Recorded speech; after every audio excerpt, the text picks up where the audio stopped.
Hello everyone, welcome to our YouTube channel Akanksha ji ये सब। आज के इस वीडियो में हम लोग देखेंगे क्लास 7 का हमारा चौथा चैप्टर है वायु। हम ज्योग्राफी कंप्लीट कर रहे हैं पूरा। देखिए एनसीईआरटी तो से पूरे क्वेश्चन आते हैं सीटेट में, तो इसको हमें कवर ही करना है। बाकी बीपीएससी में भी अगर आप पढ़ोगे तो एनसीईआरटी करना ही है, और एनसीईआरटी मैं आपको अलग से करा ही रही हूँ। तो देखिए एनसीईआरटी तो सबसे ज़्यादा ज़रूरी है, तो एनसीईआरटी पढ़ना ही है। और सीटेट के लिए तो अभी बहुत ज़्यादा ज़रूरी, क्योंकि बीपीएससी ट्री 4 में अपीयर होना है। अगर ये पास हो जाएंगे तो उसमें अपीयर तो हो ही जाएंगे। तो इसको पूरा लाइन टू लाइन पढ़ना है और समझना है, फिर प्रीवियस ईयर क्वेश्चंस करने हैं। तो फिर शुरू करते हैं। पहला इसमें जो है स्टार्ट होता है, हमारी पृथ्वी चारों ओर से वायु की घनी चादर से घिरी। देखो हमारी पृथ्वी है और इसके चारों ओर ये देखिए, चारों ओर जो है ये वायु की घनी चादर इससे ये घिरी हुई है, जिसे वायुमंडल कहते हैं। इसको क्या बोलते हैं? वायुमंडल कहते हैं।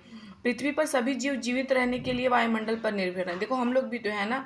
तो इसी तरह यह हमें सांस लेने के लिए वायु प्रदान करता है। ये क्या करता है? हमें सांस लेने के लिए वायु प्रदान करता है। सूर्य की किरणों के हानिकारक प्रभाव से हमारी रक्षा करता है। सूर्य की जो हानिकारक किरणें होती है, जैसे पैरावैग्नी किरणें हो गई, तो उससे हमारी रक्षा भी करता है। यदि सुरक्षा की यह चादर ना हो ना, तो हम दिन के समय गर्मी के से तप कर जल सकते हैं। देखो अगर ये चादर ना हो वायु की, तो सूर्य की गर्मी इतनी तेज़ होती है और इतना मतलब उसका प्रकाश तेज होता है कि हम जल सकते हैं। और रात के समय ठंड में जम सकते हैं, और रात में ठंड की वजह से जम जाएंगे। अंत मतलब क्या होता है? यह वायु राशि जिसने पृथ्वी के तापमान को रहने योग्य बनाया, मतलब कि ये वायु राशि जो है इसने पृथ्वी के तापमान को रहने योग्य बनाया है।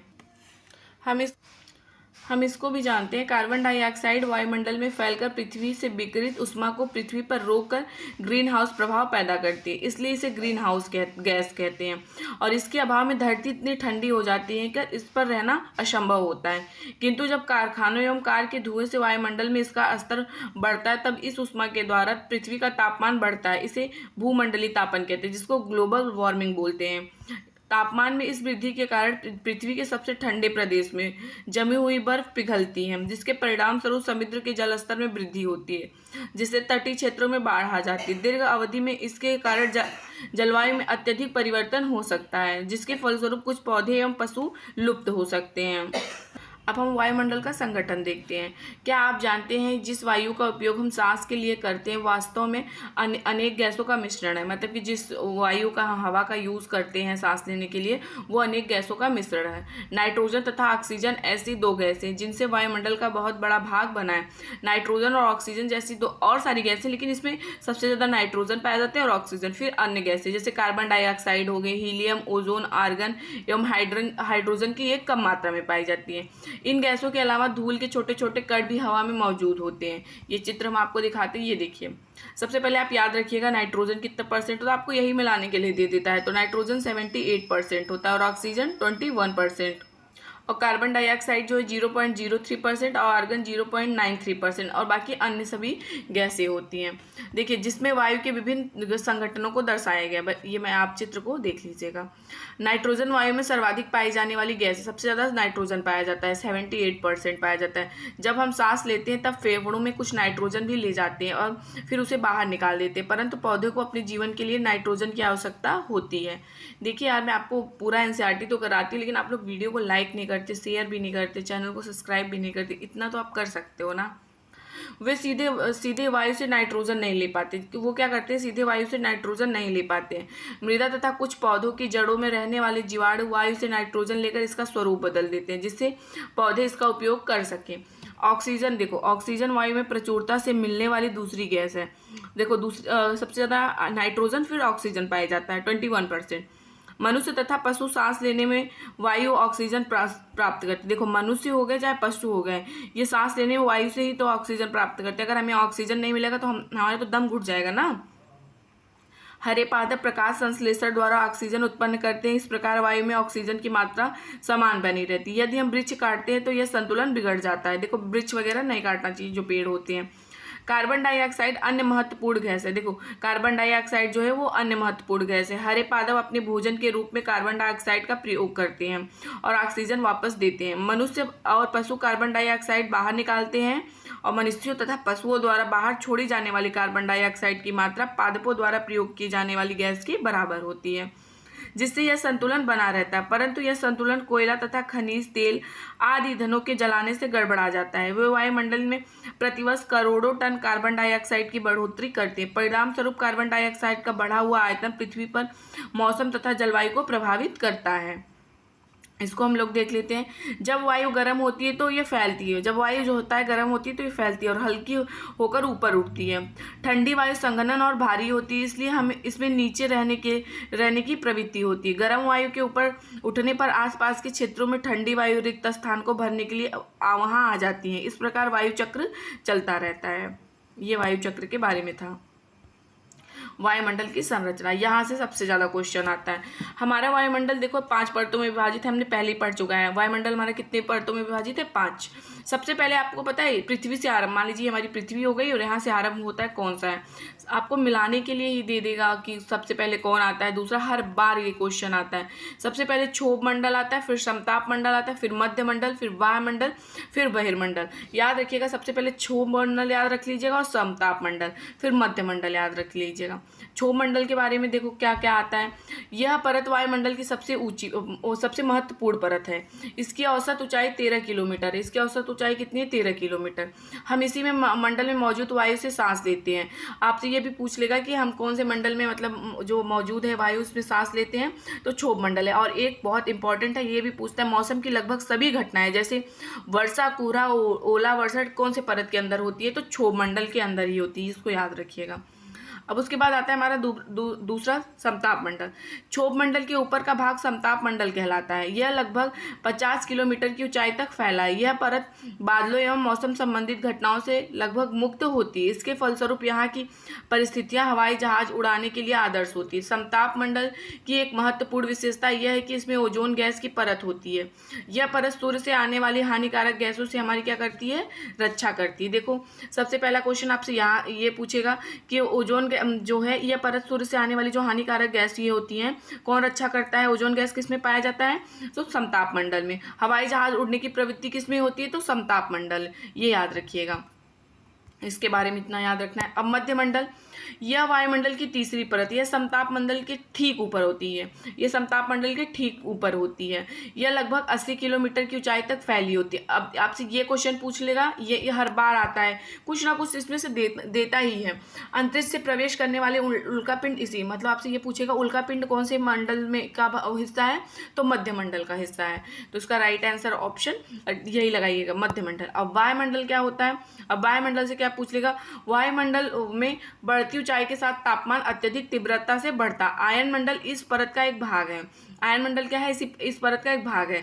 यह 80 से 400 किलोमीटर तक फैला है। ये रेडियो संचार के लिए, अगर आपसे पूछेगा रेडियो संचार के लिए किसमें प्रसारित होता है, तो वायुमंडल है। वास्तव में पृथ्वी से प्रसारित रेडियो तरंगे इस परत द्वारा पुनः पृथ्वी पर परावर्तित कर दी जाती हैं। बहिर्मंडल, ये वायुमंडल की सबसे ऊपरी परत को बहिर्मंडल के नाम से जाना जाता है। इसमें वायु की पतली परत होती है। इसमें कुछ गैसें पाई जाती हैं जैसे हीलियम हो गया, हाइड्रोजन, यहीं से अंतरिक्ष में ये तैरती रहती हैं। अगर ये भी क्वेश्चन पूछेगा तो आप ये भी बता दीजिएगा। मौसम और जलवायु देखते हैं हम लोग। आज मतलब क्या आज वर्षा होगी? मतलब ऐसे बच्चों के लिए है, ऐसा तो इसमें लिखा हुआ है। क्या आज दिन साफ होगा और धूप निकलेगी? हम लोग ऐसे घर पे भी पूछते हैं ना किसी से, जैसे अपने घर वालों से पूछ लेते हैं कि आज बारिश होगी क्या। स्कूल टाइम हम लोग बहुत करते थे कि आज बारिश होगी कि नहीं। कितनी बार हमने क्रिकेट प्रेमियों के मुंह से एक दिवसीय मैच भविष्य पर अनुमान लगाते हुए सुना है। मतलब देखो जब वनडे मैच होता है तो लोग बोलते हैं बारिश हो रहा है, मैच रद्द हो जाएगा। यदि हम कल्पना करें कि हमारा शरीर एक रेडियो और मस्तिष्क उसके स्पीकर तो मौसम हुआ है जो नियंत्रण मतलब क्या करता है? नियंत्रण बटनों से छेड़छाड़ करता रहता है। वायुमंडल जो होता है, मौसम वायुमंडल की प्रत्येक घंटे तथा दिन प्रतिदिन की स्थिति होती है। आर्द्र एवं गर्म मौसम किसी को भी चिड़चिड़ा बना सकता है। अच्छा हवादार मौसम हमें आनंद देता है और हम घूमने की योजना भी बना सकते हैं। मौसम नाटकीय रूप से दिन प्रतिदिन बदलता है, किंतु दीर्घकाल में किसी स्थान का औसत मौसम उस स्थान की जलवायु बताता है। क्या अब आप समझ गए कि मौसम का दैनिक पूर्वानुमान क्यों करते हैं? इसको भी हम लोग देख लेते हैं। तापमान, आप प्रतिदिन जिस तापमान का अनुभव करते हैं वायुमंडल का तापमान होता है वो, ये किसका तापमान होता है? वह वायुमंडल का तापमान होता है। वायु में मौजूद ताप एवं शीतलता के परिमाण को तापमान कहते हैं। वायुमंडल का तापमान केवल दिन और रात में ही नहीं बदलता बल्कि ऋतुओं के अनुसार भी बदलता है। शीत ऋतु की अपेक्षा ग्रीष्म ऋतु ज़्यादा होती है। देखिए ये यहाँ से भी क्वेश्चंस आते हैं। आतपन से क्वेश्चन हर बार आता है। आतपन में आपको प्रीवियस ईयर भी करा रही हूँ तो आप देख लीजिए। आतपन एक महत्वपूर्ण कारक है जो तापमान के वितरण को प्रभावित करता है। सूर्य से आने वाली वह ऊर्जा जिसे पृथ्वी रोक लेती है उसको आतपन कहते हैं। सूर्य से आने वाली वह ऊर्जा जिसको पृथ्वी रोक लेती है उसको आतपन कहते हैं। और आतपन एक महत्वपूर्ण कारक है जो तापमान के वितरण को प्रभावित करता है। आतपन को ही सूर्यताप भी कहते हैं। देखो याद रखिएगा ये भी। आतपन की मात्रा भूमध्य रेखा से ध्रुवों की ओर घटती, इसलिए तापमान उसी प्रकार घट जाता है। क्या आप समझ गए कि ध्रुव जो है बर्फ से क्यों ढके होते हैं? यदि पृथ्वी का तापमान अत्यधिक बढ़ जाता है तो यह इतनी गर्म हो जाएंगी कि यहाँ कुछ फसलें नहीं उग सकेंगी। गांवों की अपेक्षा नगरों का तापमान बहुत अधिक होता है। दिन के समय एसाफाल्ट से बनी सड़कें एवं धातु कंक्रीट से बने भवन गर्म हो जाते हैं। रात के समय वह उष्मा मुक्त हो जाती है। नगर की भीड़ वाले उच्च भवन गर्म वायु को रोक लेते हैं जिससे नगरों का तापमान क्या होता है, बढ़ जाता है। देखो तापमान को मापने की इकाई को डिग्री सेल्सियस कहते हैं। इसका आविष्कार एडर सेल्सियस ने किया था। सेल्सियस में पैमाने पर जल जो है 0 डिग्री सेल्सियस पर जमता है एवं 100 डिग्री सेल्सियस पर उबलता है। एक चीज़ और याद रखिएगा, ये देखो तापमापी से तापमान मापा जाता है, वायुदाब मापी से वायुदाब मापा जाता है, वर्षा मापी से वर्षा मापा जाता है। लेकिन वात दीर्घदर्शी, देखो इसी में हम लोग हमेशा ये क्वेश्चन बार बार घुमा के दे देता है और इसी में कंफ्यूज हो जाते हैं। वात दीर्घदर्शी जो है ना, इससे हम पवन की दिशा दर्शाता है, ठीक है ना। पवन की दिशा मापते किसके या फिर दर्शाते किससे हैं, तो वात दीर्घदर्शी से। इसको भी याद रखिएगा। वायुदाब देखते हैं हम लोग। यह जानकर आश्चर्य होगा कि वायु हमारे शरीर पर उच्च दाब के साथ बल लगाती हैं किंतु हम इसका अनुभव नहीं करते हैं। देखो यह हमें जान के आश्चर्य होगा कि वायु जो है हमारे शरीर पर उच्च दाब के साथ बल लगाती है। ये क्वेश्चन आ चुका है 2021 वाले ऑनलाइन पेपर में, किंतु हम इसका अनुभव नहीं करते। इसलिए होता है कि वायु का दाब हमारे ऊपर सभी दिशाओं में लगता है और हमारा शरीर विपरीत बल लगाता है। ये भी याद रखिएगा। पृथ्वी की सतह पर वायु के भार द्वारा लगाया गया दाब वायु दाब कहलाता है। वायुमंडल में ऊपर की ओर जाने पर दाब तेजी से गिरने लगता है। समुद्र स्तर पर वायु दाब सर्वाधिक होता है और ऊंचाई पर जाने पर यह घटता जाता है। वायु दाब का क्षैतिज वितरण किसी स्थान पर उपस्थित वायु के ताप द्वारा प्रभावित होता है।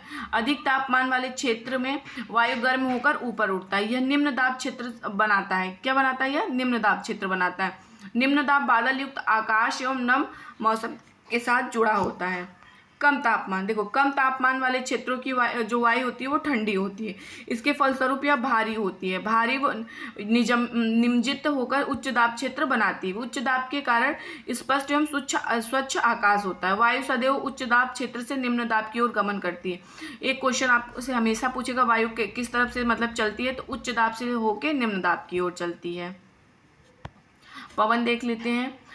उच्च दाब क्षेत्र से निम्न दाब की ओर वायु की गति को पवन कहते हैं। आप पवन को काम करते देख सकते हैं। देखो पवन को मतलब हमेशा देखिए, अगर आप देखेंगे नीम जो बहुत सारे जो पेड़ होते हैं हिलते रहते हैं। जब यह सड़क पर गिरी पत्तियों को उड़ाती है अथवा तूफान के समय पेड़ों को उखाड़ देती है। कभी कभी जब पवन धीरे धीरे बहती है तो आप इस महीन धूल या धुएं को उड़ते हुए देख सकते हैं। हम लोग देखते नहीं है गर्मी में लू है हमेशा धूल उड़ते हुए। कभी कभी पवन इतनी तेज होती है कि इसके विपरीत दिशा में चलना कठिन हो जाता है और जब कभी बहुत तेज आंधी आ जाता है तो चलना मुश्किल हो जाता है। आपने अवश्य अनुभव किया होगा कि तेज पवन में छाता लेकर चलना आसान नहीं होता है। 3 अन्य उदाहरण सोचिए, मतलब ये देखो बच्चों के लिए है। पवन को मुख्यतः 3 प्रकारों में विभाजित किया गया और यहाँ से बहुत क्वेश्चन आते हैं। यहाँ से देख लीजिएगा। अस्थायी पवनें, मौसमी पवनें, स्थानीय पवनें। सबसे पहले अस्थायी पवनें होती हैं। अस्थायी पवनें इसके नाम से पता चल रहा है ये व्यापारिक पश्चिमी एवं पूर्वी पवनें अस्थायी पवनें होती है। ये वर्ष भर लगातार निश्चित दिशा में चलती रहती है, मतलब अस्थायी हैं। ये कौन से पवनें हैं इसमें? व्यापारिक पश्चिमी एवं पूर्वी पवनें अस्थायी पवनें हैं, ठीक है। अस्थायी पवनें क्या क्या है? व्यापारी पश्चिमी एवं पूर्वी पवनें अस्थायी पवनें। अब मौसमी पवनें इसके नाम से पता चल रहा है मौसम में सिर्फ होगा। ये पवनें विभिन्न ऋतुओं में अपनी दिशा बदलती रहती है, जैसे ठंडी में, गर्मी में, अलग अलग से, बारिश में। उदाहरण के लिए भारत में मानसूनी पवनें। भारत में मानसूनी पवनें किसका उदाहरण है? मौसमी पवनों का। अब आता है स्थानीय पवनें। अब देखो स्थानीय पवनें, ये पवनें किसी छोटे क्षेत्र में वर्ष या दिन के किसी विशेष समय में चलती हैं। जैसे देखिए हो गया लू वगैरह गर्मी में चलती हैं। उदाहरण के लिए स्थल एवं समुद्र समीर। जैसे देखो उदाहरण के लिए क्या है? स्थल एवं समुद्री समीर। क्या आपको भारत के उत्तरी क्षेत्र की गर्म एवं शुष्क स्थानीय पवन याद है, जिसको हम क्या बोलते हैं? लू। ये भी इस किसका उदाहरण है, स्थानीय पवने का भी उदाहरण है। चक्रवात देख लेते हैं, यहाँ से देखो क्वेश्चन आता है। भारत के पूर्वी समुद्री तट पर स्थित उड़ीसा के बंगाल खाड़ी में उठने वाले चक्रवातों का खतरा हमेशा बना रहता है। 17 से लेकर 18 अक्टूबर तक 1999 को राज्य के 5 जिलों में चक्रवात आया था। कौन से, उड़ीसा राज्य के। 29 अक्टूबर 1999 को एक अन्य महाचक्रवात आया जिसने राज्य के एक बड़े भाग में तबाही मचाई। मुख्यतः पवन का वेग, वर्षा तथा ज्वारी जो था प्रोत्कर्ष से हानियां हुई। 260 किलोमीटर प्रति घंटे तक के वेग वाली पवन 36 घंटे से भी ज्यादा समय तक चलती रही। तीव्र वेग वाली इस पवन ने पेड़ों को उखाड़ फेंक दिया और कच्चे घरों को नष्ट कर दिया। अनेक औद्योगिक भवनें तथा अन्य घरों की छतें भी उड़ गई। विद्युत आपूर्ति और टेलीफोन लाइनें पूरी तरह से कट गई। चक्रवात के फलस्वरूप लगातार 3 दिनों तक भारी वर्षा होती रही। इस वर्षा के कारण उड़ीसा की प्रमुख नदियों में बाढ़ आ गया। चक्रवाती पवने के कारण उठी ज्वारी तरंगे स्थल पर 20 किलोमीटर तक आ गईं और फलस्वरूप तटीय क्षेत्रों में भयानक तबाही हुई। अचानक से 7 से 10 मीटर ऊंची ज्वारी तरंगे आ गई जिसके कारण तैयार खड़ी धान की फसलें पूरी तरह क्या हुई, नष्ट हो गई। 25 अक्टूबर 1999 को पूर्वी पोर्ट ब्लेयर के निकट थाईलैंड की खाड़ी में अवदाब के कारण यह चक्रवात उत्पन्न हुआ और यह धीरे धीरे उत्तर पश्चिम दिशा में बढ़ता गया। गहन होकर इसने महाचक्रवात का रूप धारण कर लिया। 29 अक्टूबर को सुबह 10:30 बजे उड़ीसा के इरेसामा एवं बालीकुंडा के बीच के क्षेत्रों को प्रभावित कर दिया। मतलब जहाँ पे आएगा तो नष्ट ही हो जाएगा। इस महाचक्रवात ने भुवनेश्वर को, जो उड़ीसा की कैपिटल है, कटक जो चावल अनुसंधान केंद्र है अपने भारत का, 28 तटीय नगरों सहित उड़ीसा के पूरे तट को बर्बाद कर दिया। इससे लगभग 130 लाख लोग प्रभावित हुए। बहुत बड़ी संख्या में पशुओं की मौत हो गई। मतलब बहुत ज़्यादा नुकसान हुआ। ये जानिए जन हानि का। आर्द्रता देखते, देखो आर्द्रता क्या है। जब जल पृथ्वी और विभिन्न जलाशयों से वाष्पित होता है तो यह जलवाष्प बन जाता है। देखो, जब जल पृथ्वी और विभिन्न जलाशयों से वाष्पित होता है तो यह जलवाष्प बन जाता है। वायु में किसी भी समय जलवाष्प की मात्रा को आर्द्रता कहते हैं। वायु में किसी भी समय जलवाष्प की मात्रा को क्या बोलते हैं, आर्द्रता कहते हैं। जब वायु में जलवाष्प की मात्रा अत्यधिक होती है तो उसे हम आर्द्र दिन कहते हैं। देखो, जब वायु में जलवाष्प की मात्रा अत्यधिक होती है उसको हम क्या बोलते हैं, आर्द्र दिन कहते हैं। जैसे जैसे वायु गर्म होती जाती है इसके कारण जलवाष्प धारण करने की क्षमता बढ़ती जाती है और इस प्रकार हमें अधिक आर्द्र हो जाती है। आर्द्र दिन में कपड़े सूखने काफ़ी समय लगता है। हमारे शरीर से पसीना आसानी से नहीं सूखता और हम असहज महसूस करने लगते हैं। जब जलवाष्प ऊपर उठता है तो ठंडा होना शुरू हो जाता है। जलवाष्प संघनित होकर ठंडा होकर जल की बूंद बनाते हैं। बादल जो है इन्हीं जल बूंदों का ही एक समूह होता है। जब जल की ये बूंदें इतनी भारी हो जाती है कि वायु में तैर नहीं सकती तब वर्षण होता है, यानी कि बारिश के रूप में ये नीचे आ जाती हैं। आकाश में उड़ते हुए जेट हवाई जहाज अपने पीछे सफ़ेद पद चिन्ह छोड़ते हैं। इनके इंजनों से निकली नमी संघनित हो जाती है। वायु के गतिमान न रहने की स्थिति में यह संघनित नमी कुछ देर तक पथ के रूप में दिखाई देती हैं। पृथ्वी पर जल के रूप में गिरने वाला वर्षण वर्षा कहलाता है। ज़्यादातर भौम जल वर्षा जल से ही प्राप्त होता है। ज़्यादातर भौम जल जो है किससे प्राप्त होता है, वर्षा जल से। पौधे जल संरक्षण में मदद करते हैं। पौधे जो होता है जल संरक्षण में मदद करते हैं, इसलिए बोला जाता है कि पेड़ पौधे लगाइए। जब पहाड़ी पार्श्वों से पेड़ काटे जाते हैं वर्षा जल अनावृत पहाड़ों से नीचे बहता है एवं निचले इलाकों में बाढ़ का कारण बनता है। क्रियाविधि के आधार पर वर्षा के 3 प्रकार होते हैं, संवहनी वर्षा, पर्वतीय वर्षा, चक्रवाती वर्षा। ठीक है ना, 3 प्रकार के, संवहनी वर्षा, पर्वतीय वर्षा, चक्रवाती वर्षा। अब इनके बारे में हम आगे वाले क्लास में देखेंगे। पौधे तथा जीव जंतुओं के जीवित रहने के लिए वर्षा बहुत महत्वपूर्ण है। इससे धरातल को ताज़ा जल प्रदान किया जाता है। यदि वर्षा कम हो तो जल की कमी तथा सूखा हो जाता है। इसके विपरीत अगर वर्षा अधिक होता है तो बाढ़ हो जाता है। तो ये हमारा चैप्टर कंप्लीट होता है। हम अगला देखेंगे। बाकी अगर आपको नोट्स लेने हैं SST के तो 21 रुपीज़ प्राइस है। आप कमेंट बॉक्स में जो नंबर है आप उस पर ज़रूर से मैसेज करिएगा व्हाट्सएप पे, फिर मैं आपको बताऊंगी। उसमें आपको पूरे कंटेंट के साथ पेडागॉजी भी है। बाकी आप NCERT की क्लास करते रहिए और पूरा आपको पूरे प्रीवियस ईयर क्वेश्चन भी मैं SST में करा दूंगी। तो वीडियो को प्लीज़ लाइक करिएगा, कॉमेंट करके बताइएगा वीडियो कैसा है और चैनल को सब्सक्राइब करिएगा। Thank you.